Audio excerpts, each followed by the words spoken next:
Welcome to another great episode of the Grants Pass Gospel Rescue Mission podcast. My name is Eric Mortensen, and in this episode, we'll be talking to current resident Asa Cronk. A few weeks back, we posted a 7-minute video featuring Asa telling his story. The video was based on a much longer conversation I had with him, and he had a lot of really great things to say that I just couldn't fit into the 7-minute video. So, I thought I would turn my interview with him into a longer podcast where he could tell his full story. So without further ado, here's Asa's story. All right. I'll have you introduce yourself and then tell me your life story. Okay. Hi, my name's Asa Cronk. I've been at the mission 7 months now. I was born in Idaho. Grew up a fairly rough life. Moved out of Idaho and was basically ward of the state by the time I was 14. Once I was released on my own at 18, I moved out to Minnesota, where my grandparents lived. Worked on the farm there for a while. From there, I moved to Wisconsin, where I worked for AT&T for 12 years. Had a good job. Things were going great. And it seemed like almost as quick as they got great, they went downhill. Lost my job at AT&T. Ended up moving back west here to Oregon. Worked various jobs here while I was here, and nothing really ended up panning out as in to be full-time employment, or didn't really graduate school, just got a GED, and wound up just on the streets and needed somehow to get my life redirected. Because I knew I was too good, I had too much up here to let it go to waste. So what was life like on the streets? It was rough. Life on the streets is, it's a whole different breed.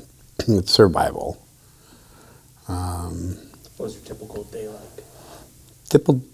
Typical day out there on the streets, I mean, honestly, it was doing whatever, whether flying a sign or selling jokes on the sidewalk or just panhandling, catching people on the way out of a restaurant or any way to get food. Any free food was always good because the extra money went towards, alcohol. It seemed to be a good way to handle being out on the streets, is to drink it away. Whether you're cold, just have a beer.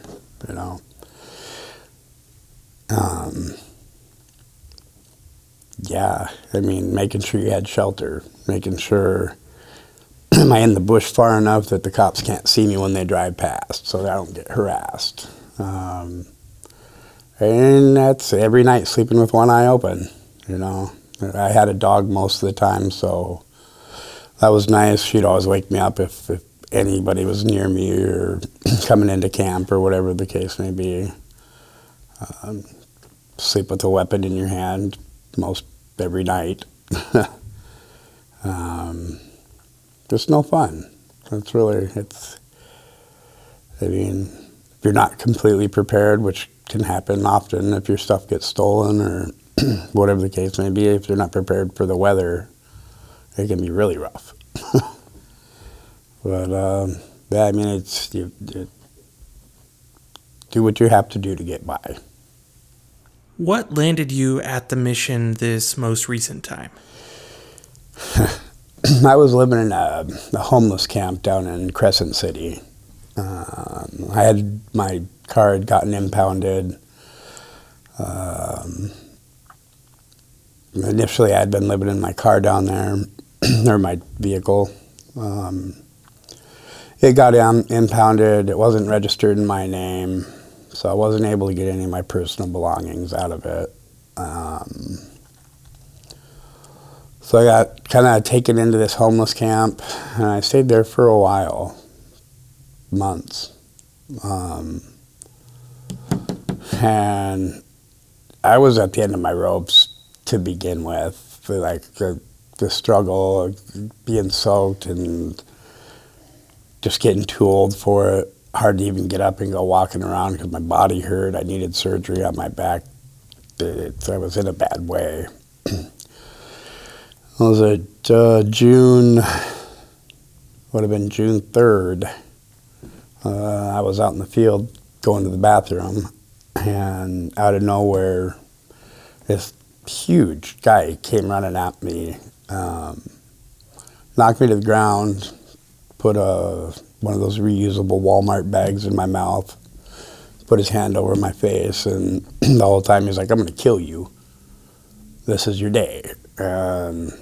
And I couldn't breathe. I thought that was the end for me. Luckily, somebody from the camp had seen it. They came over and got him off of me.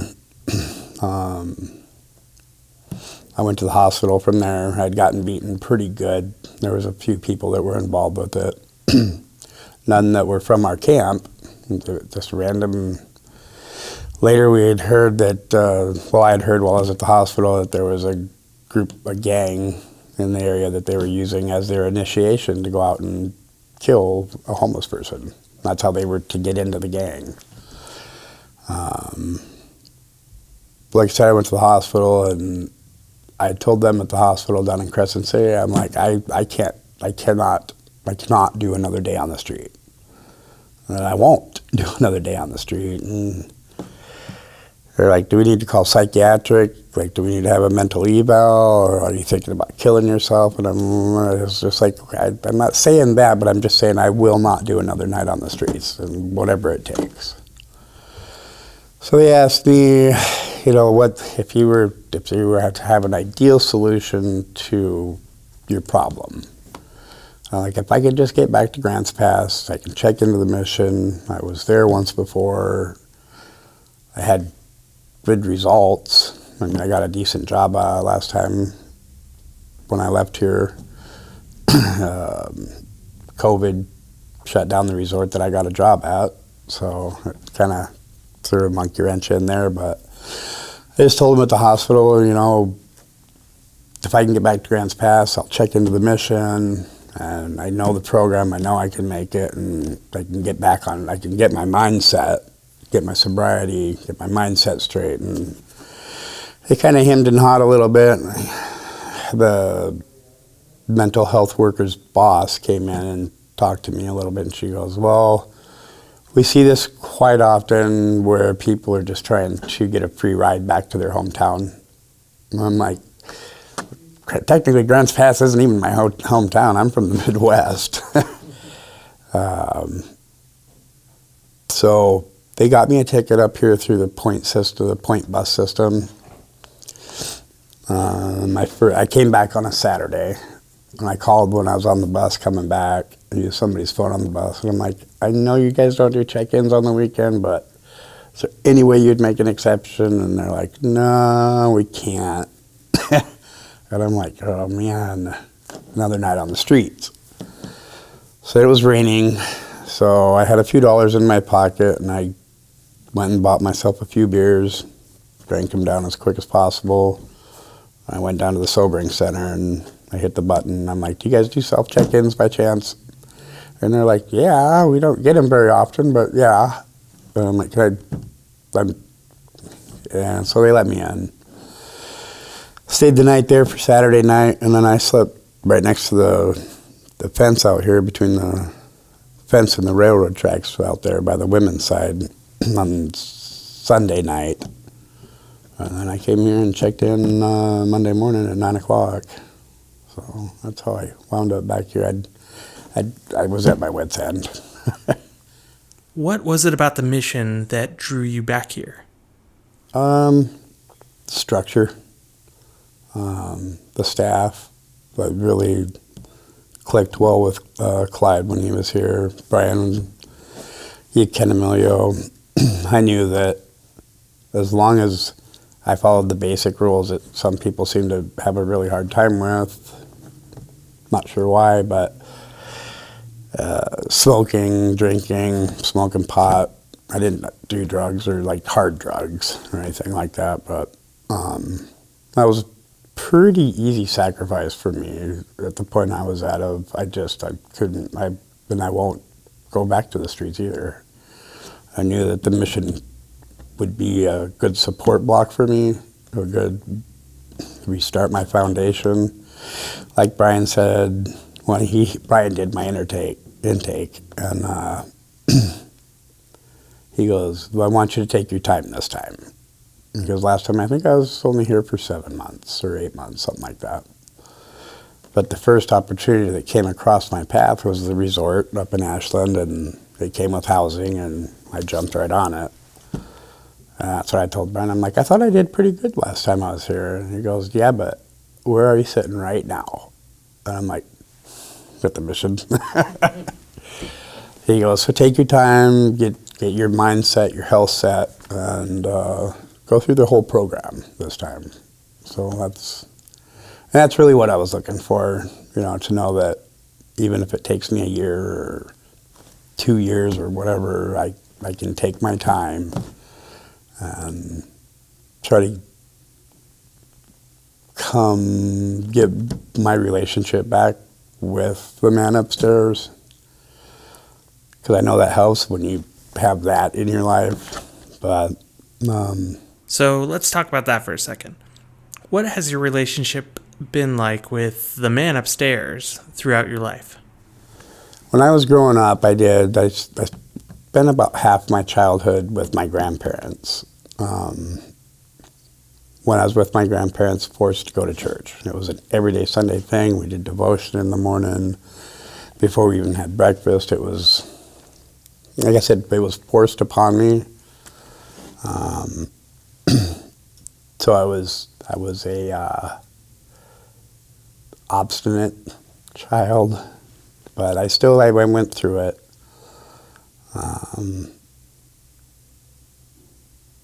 And I wouldn't say I developed a relationship with God at that point in my life, but I was familiar with the concept. Later in life, when I was in Wisconsin and I was working at AT&T, I went to church every Sunday. Me and my girlfriend, we were part of small groups. I really started building a relationship with Jesus, and our life was phenomenal. Like, I don't know, it's like things just fell into place. Everybody we knew pretty much went to the same church, and things were very good for us.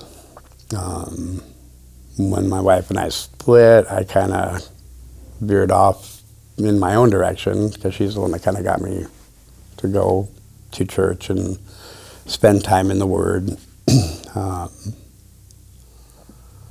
And then when I got homeless, I kind of chastised God. How come you're letting this happen to me? The little time that I was here 4 years ago, I started to get that again. But it seemed like once I left, it was kind of like I needed to focus on doing things my way so that I could make sure that I'm taken care of. And I kind of set the Bible to the side, and I wound up back here again. So I truly feel like when I told them down in Crescent City, but if I could just get back to the mission, my life would be all right. And it was kind of the same as saying, if I can get somebody to help me renew my relationship with the Lord, that my life would go back to the way it was when I was in Wisconsin. And I was following in His Word and devouring His Word regularly. So I guess there was a good chunk of my life, though, that it wasn't a part of my life. It's funny because now I find myself, like even when last time I was here, I was like, oh, I gotta go chat. It's 6:45 again. Oh, it's 6:40, and just kind of did it a lot in the beginning anyways, because it was a rule. This time I find myself looking forward to going to chapels and following along like that church that I go to River Valley Church. And Aaron's been trying to get me to go over to Rex's church, and the study that we're doing in John, we just got done with it. I was like, as soon as that study's over. So for me to be like that, to where like, no, I gotta finish this study before you know what I mean? Yeah. Like that, it's a daily part of my life now, and I enjoy it this time. Yeah. You know what I mean? I'm happy. Yeah. So let's talk about your teeth. What teeth? When Brian did my intake, we talked. He said, "Well, what did you do at AT&T?" And I told him I was in sales, and I was really good at what I did. He goes, "So would you go back into sales?" And I said, "Well, yeah, absolutely." When I came in, I looked pretty rough, and my teeth were in the truck when I got impounded. I'd had dentures before, not for very long, but I wasn't able to get those out of the truck either. But Brian asked me, he goes, "Let's pretend you're the boss and you're Asa." Or no, he said, "Let's pretend that you're the boss, but you're also Asa. Would you hire Asa right now?" And I'm like, "No, not the way I look." And I had my beard down to here and rough looking and no teeth. And he goes, "So you'd say that appearance is important in a sense?" And I'm like, "Well, yeah, I mean, I wouldn't hire me." So he made me a deal. He said, if you take the program slow and you do well again this time, that we as the mission will help you get your teeth. And I was like, "What? That's expensive." So through the summer, I mean, I guess I wasn't really working towards the goal of teeth. I got put in the garden almost right away. That was my niche. I love being out in the garden. It wasn't work to me.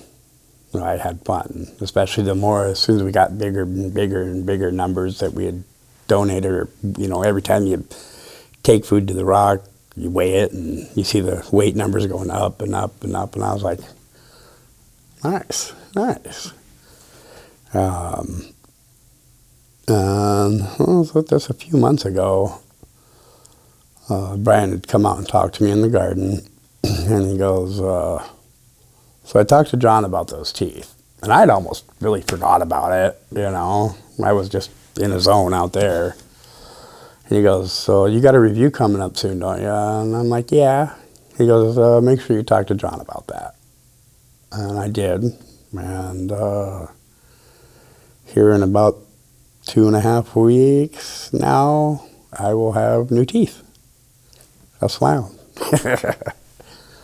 So I'm pretty stoked about that. Awesome. Pretty stoked. I made John a deal that I would be clean shaved for a while with my new teeth so that everybody could see them. What have been some of the highlights of your stay here? I would say some of the highlights. Gosh, the garden has been one of the biggest highlights for me. I mean, because I got here just in time. I mean, it was all brand new still, with just little sprouts, you know. And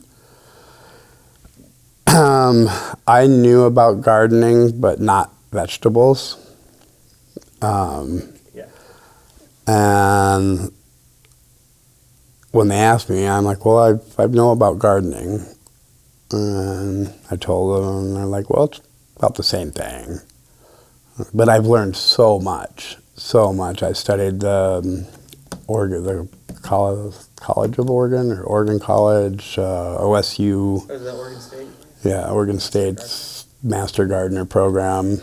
I feel like I'd be proficient now to actually take the test. When I first got the manual from Anthony, I was like, I don't even understand half the words in here, especially when you put them together like that. That I think by far has been one of my biggest highlights. When the garden started dying down, they asked me to become an RA again. I was RA last time I was here. Last time I was here, though, I looked at it as a job.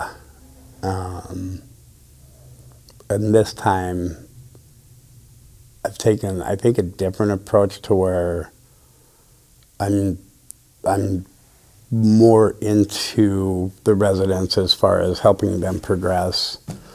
And every time I see a positive in one of the residents that's from either me telling a story of my demise or my success, or either whatever the case may be, it makes my heart happy. So,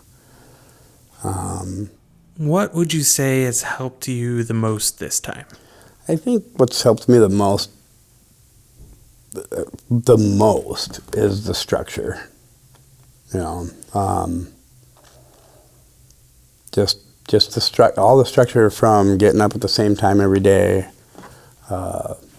making our bed in the morning, you know, even the little things. Because when you're out on the street, you kind of lose that completely. You just get up and when you want, or do what you want whenever you want, and go pee wherever you want to, you know what I mean? And for me, the more structure that I have,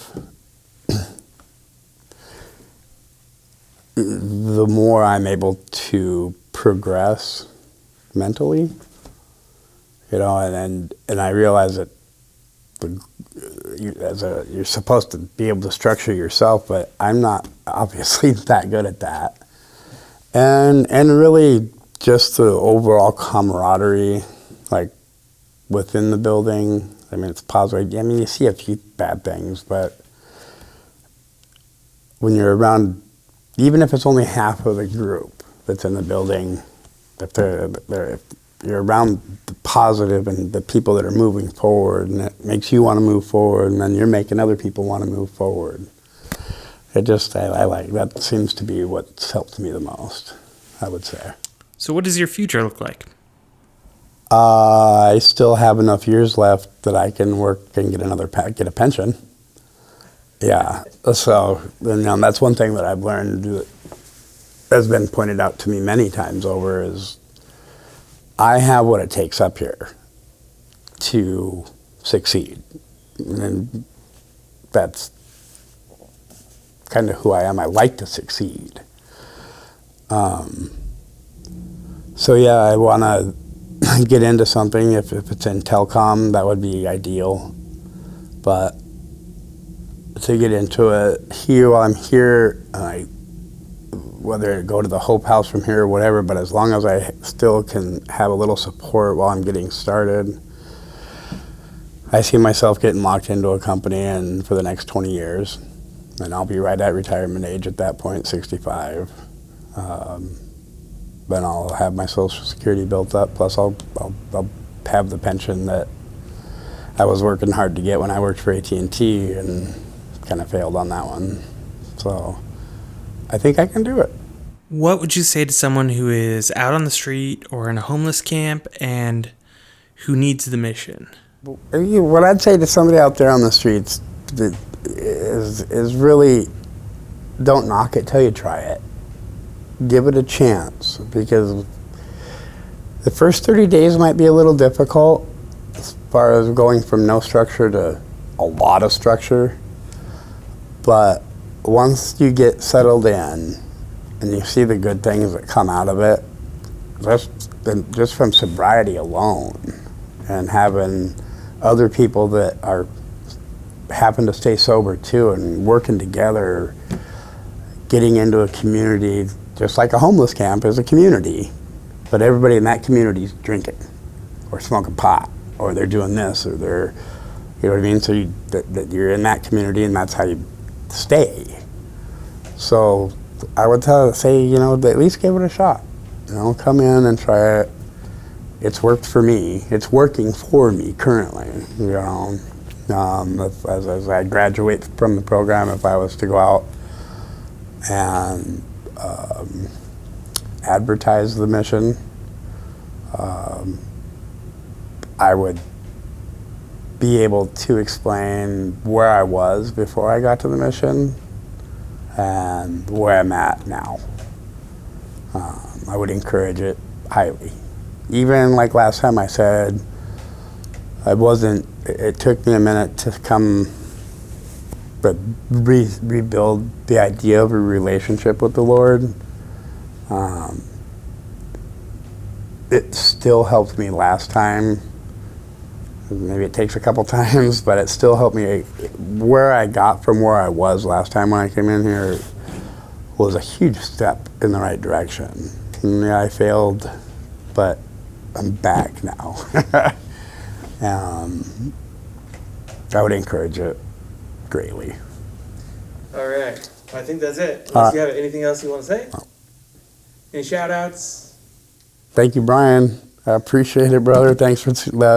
Thanks for seeing through the fog and knowing what was in there for me. And thank you so much for listening in. I hope you've enjoyed hearing Asa's story. A few weeks after shooting the interview with Asa, he got his new teeth. He also made good on the promise to shave so that he could show off his new smile. And if you want to see the transformation yourself, I would encourage you to take a look at the video version of this podcast, and you can find that at grantspassmission.org or on the Grants Pass Gospel Rescue Mission YouTube channel. From all of us here at the mission, thank you again for listening, and thank you for your continued support.